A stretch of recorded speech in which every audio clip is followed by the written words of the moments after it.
టీవీ45 news కి స్వాగతం. బీసీలకు విద్యా, ఉద్యోగ, రాజకీయాల్లో రిజర్వేషన్లు చట్టబద్ధత కల్పించాలని బీసీ సంక్షేమ సంఘ రాష్ట్ర అధ్యక్షుడు ఎర్రా సత్యనారాయణ జాతీయ జనగణనలోని కులగణనతో పాటుగా బీసీలకు విద్య, ఉద్యోగ, రాజకీయాల్లో 52% రిజర్వేషన్లు చట్టబద్ధత కల్పించినప్పుడే బీసీల ఆకాంక్ష నెరవేరుతుందని బీసీ సంక్షేమ సంఘ తెలంగాణ రాష్ట్ర అధ్యక్షుడు ఎర్రా సత్యనారాయణ అన్నారు.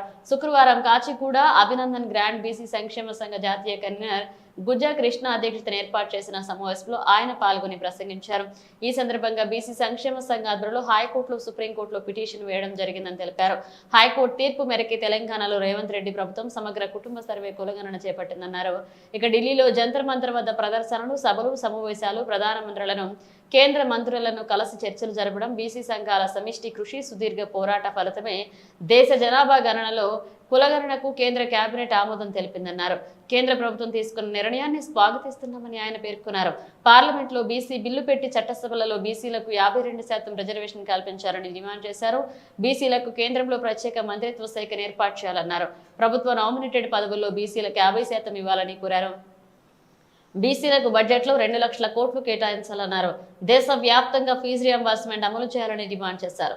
కులగణన ద్వారానే సామాజిక న్యాయం సాధ్యమవుతుందన్నారు. ఈ కార్యక్రమంలో బీసీ సంక్షేమ సంఘ నేతలు కోలా జనార్దన్, సుధాకర్, వేముల, రామకృష్ణ, నందగోపాల్, వంశీ, ఉదయ్, రూపాజ్, హరిచరణ్, వినోద్, హరి, తిలక్ సింగ్ పాల్గొన్నారు. కఠినమైనటువంటి వ్యతిరేకం ఉన్నటువంటి పరిస్థితుల్లో వాళ్ళు ఉన్నటువంటి రిజర్వేషన్లను 2018లోనే 34 ఏదైతే మేము రాజకీయ రిజర్వేషన్లు 1986లో సాధించుకున్నామో ఆ రిజర్వేషన్లను ఈ ప్రభుత్వము దురుద్దేశపూర్వకంగా 18% ఏదైతే 2019 రిజర్వేషన్ల 50% పరిమితి అనేటటువంటి చూపించి 18% తగ్గించేటటువంటి కార్యక్రమం చేస్తున్నటువంటి పరిస్థితుల్లో కూడా ఎస్టోపెల్ న్యాయం రావాలనేటటువంటి ఉద్దేశంతో ఏదైతే 2014లో కూడా మేము నాటి హైకోర్టులో కూడా ఏదైతే నాటి జానారెడ్డి ఆధ్వర్యంలో పంచాయతీరాజ్ మంత్రి ఉన్నప్పుడు ఎస్టోపెల్ రూల్ ద్వారా 34% అనేటటువంటిది మేము ప్రొటెక్ట్ చేసుకోవడం జరిగింది.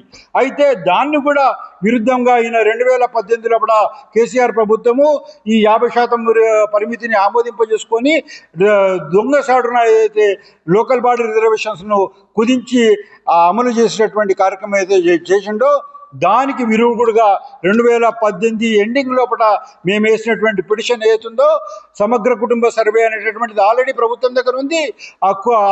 దాన్ని డిక్లేర్ చేయడం ద్వారా మీరు ఈ రిజర్వేషన్ల ప్రపోర్షన్ తగ్గించినటువంటి ప్రభుత్వ దురాలోచనను ఖండం చేయాలని చెప్పేసి వేసిన పిటిషను మేము ఇచ్చినటువంటి ఆ పిటిషన్ లోపల కులగణన, సమగ్ర కులగణన అనేటటువంటిది ఓపెన్ చేయాలనేటటువంటి ఏదైతే డిమాండ్ ఉండేనో ఆ డిమాండ్ అనేటటువంటిది 2024 వరకు కూడా కంటిన్యూ కావడానికి ఆ డిమాండ్ మాత్రమే కారణమైంది.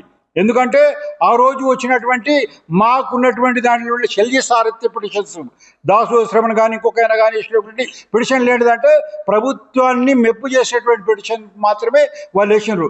అయితే ఏంటిదంటే ఈ కులగణన అనేటటువంటి పాయింట్ అందులో ఉండడం ద్వారా ఆ రోజు ఎక్స్పైర్ అయినటువంటి సబ్జెక్టులకు కూడా లైఫ్ రావడం కారణంగా 2024 లోపల కులగణన అనేటటువంటిది ఏదైతే రాష్ట్ర ప్రభుత్వంకు ఉన్నటువంటి కంపల్షన్ ద్వారా ఏదైతే వాళ్ళు కామారెడ్డిలో డిక్లరేషన్ లోపల కులగణన మేము తీసుకొస్తామని చెప్పేసి ఏదైతే వాళ్ళు చెప్పినరో ఆ చెప్పినటువంటి దాని లోపల కోర్టు లోపల విరుద్ధంగా వాదించేటటువంటి అవకాశం లేనటువంటి కంపల్షన్ను తీసుకొని మేము ఈ కేసీఆర్ పిటిషన్లను ఏదైతే వాళ్ళకు ఏమాత్రం ఐడియా లేనటువంటి పరిస్థితుల్లో కూడా మేము ఒక నిగూఢంగా తీసుకొచ్చి దాన్ని కంటిన్యూషన్గా పోరాటం చేసేసి కులగణనకు అనుకూలంగా హైకోర్టులో కూడా ఈవెందో మా జడ్జి మా అడ్వకేట్ను ఆ రోజు ఉన్నటువంటి పరిస్థితుల్లో కూడా నేను యాక్షన్ తీసుకుంటానని బెదిరించినా కానీ నిలబడి ఆ రోజు మేము కులగణనకు అనుకూలంగా హైకోర్టులో కూడా జడ్జిమెంట్ రావడం జరిగింది అనేటటువంటిది